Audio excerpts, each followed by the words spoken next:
Hello guys, Devdas Chandra. അപ്പൊ അങ്ങനെ DC കണ്ടിരിക്കുകയാണ് ഗൈസ്.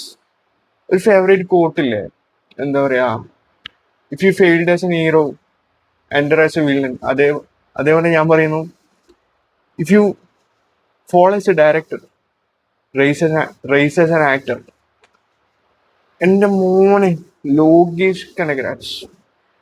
അതിനു മുമ്പ് എനിക്ക് ഡയറക്ടർ പറയാനുണ്ട് അരുൺ മാധേശ്വരൻ.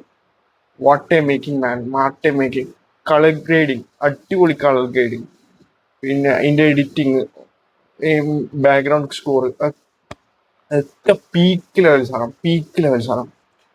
ആൻഡ് ഇത് പറയാനുള്ളത് വെച്ചാൽ ലോകേഷ് കനകരാജും ലോകേഷ് കനകരാജും അനിരുദ്ധും രണ്ടും കട്ടക്ക് അനിരുദ്ധിന് കണക്കായിട്ട് ലോകേഷ് കനകരാജും നിൽക്കുന്നതെന്ന് പറയാൻ പറ്റും. What a making man. And എന്താ പറയാ, ഒരു പടത്തിനെ ഒരു ആവറേജ് പടമായിക്കോട്ടെ, ഹൈ ക്ലാസ് പടമായിക്കോട്ടെ, എന്തായിക്കോട്ടെ, ഒരു പടത്തിനെ അതിഗംഭീരാക്കാൻ വേണ്ടി, അപ്ലിഫ്റ്റ് ചെയ്യാൻ വേണ്ടിയിട്ട്, ഏതൊരു രീതിയിലുള്ള പടവും അപ്ലിഫ്റ്റ് ചെയ്യാൻ വേണ്ടിയിട്ട് അനിരുദ്ധിനെ കഴിയും പറയാം. സത്യം പറയാലോ, അനിരുദ്ധിനെ കഴിയും. അത് നമുക്ക് ജയിലറിലൂടെ നമുക്ക് മനസ്സിലായതാ. കാരണം ജയിലർ ഇത്രയും സക്സസ് ആകാൻ കാരണം ആ ഒരു സിറ്റുവേഷൻ അനുസരിച്ചുള്ള ബാക്ക്ഗ്രൗണ്ട് സ്കോറും ആ ഒരു ആറ്റിറ്റ്യൂഡ്, അതിനണക്കായിട്ടുള്ള രജനീകാന്തിന്റെ ആറ്റിറ്റ്യൂഡും ആ ഒരു വെച്ചിട്ടാണ് ആ പടം അത്രയും വലിയ രീതിയിൽ സക്സസ് ആയത്. ആൻഡ് യാരടാ சொன்னா അവൻ ഫീൽഡ് ഔട്ട് ആയെന്ന്? യാര് சொன்னா?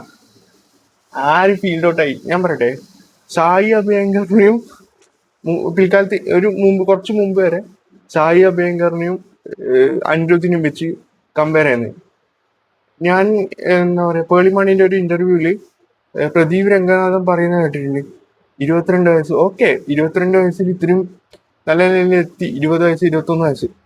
പക്ഷേ അനിരുദ്ധ് വൈദിസ് കൊലവേരി ചെയ്യുന്ന സമയത്ത്, 3 ചെയ്യുന്ന സമയത്ത് 17 വയസ്സ്. 17 വയസ്സ് 18ലേക്ക് കടക്കുന്നു.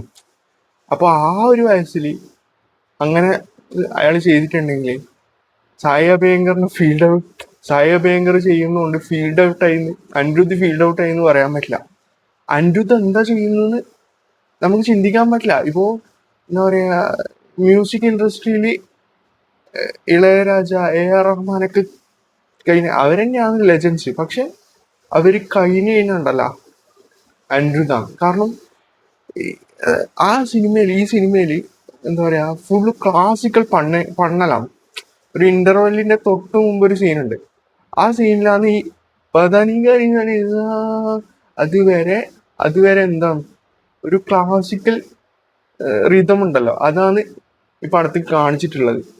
ആൻഡ് വേറൊരു കാര്യം എന്ന് വെച്ചാൽ, അനിരുദ്ധിന് ആരും അഡ്വൈസ് കൊടുക്കാൻ പാടില്ല, ഒരാളും ഒരു സജഷനും കൊടുക്കാൻ പാടില്ല. കാരണം AR റഹ്മാൻ ഉണ്ടല്ലോ, ഏതോ ഒരു സ്റ്റേജ് ഷോയിൽ പറയുന്നുണ്ട്, നിങ്ങൾ ക്ലാസിക്കൽ മ്യൂസിക് പണ്ണണമെന്ന് പറയുന്നുണ്ട്, ക്ലാസിക്കൽ മ്യൂസിക്കിലേക്ക് കടക്കണം എന്ന് പറയുന്നുണ്ട്. അതിന് ശേഷമാണ് അനിരുദ്ധ് ഇമ്മാതിരി പണ്ണൽ തുടങ്ങിയിട്ടുള്ളത്. എന്ത് പറയാനുള്ളത്, മൂവിനെ പറ്റി നമുക്കൊന്നും പറയാനില്ല. അടിപൊളി പടം. സാധാരണ നമ്മൾ പറയില്ലേ, ഫസ്റ്റ് ഹാഫ് ഒരു സ്ലോ ബേസ്, സെക്കൻഡ് ഹാഫ് ഒരു fast base.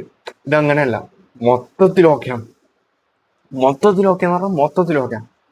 Go watch, don't waste your time.